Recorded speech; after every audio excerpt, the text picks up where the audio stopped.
আমার নাম মোহাম্মদ নুর ইসলাম, আমি ফেলানির বাবা। সুন্দর করে সাজিয়ে বিয়ের আয়োজন করে পড়িয়া সব রেডি করে নিয়ে আসতেছিলাম। দিয়েছে অমিয় ঘোষ আমার মেয়েটাকে পাখির মতন গুলি করে চিজর মাইরা কাটা তারে ঝুলিয়ে দিয়েছে। আমার ফেলানিকে এই যে এইখানে ঝুলে রাখছে, ওই কাটা তারে মাথায় ঝুলে রাখছিল, কিন্তু আমি এখনো বিচার পাইনি। বিচার পাবো কি? আমাদের দেশের সরকার উল্টা তাদের পক্ষে হয়ে কথা বলছিল।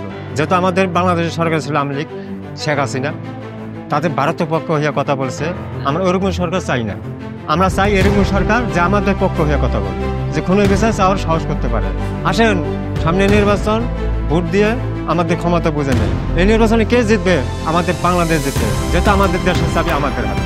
দেশের চাবি আমাদের হাতে। দেশের চাবি আমাদের হাতে। দেশের চাবি আমাদের হাতে। দেশের চাবি আমাদের হাতে। দেশের চাবি আমাদের হাতে।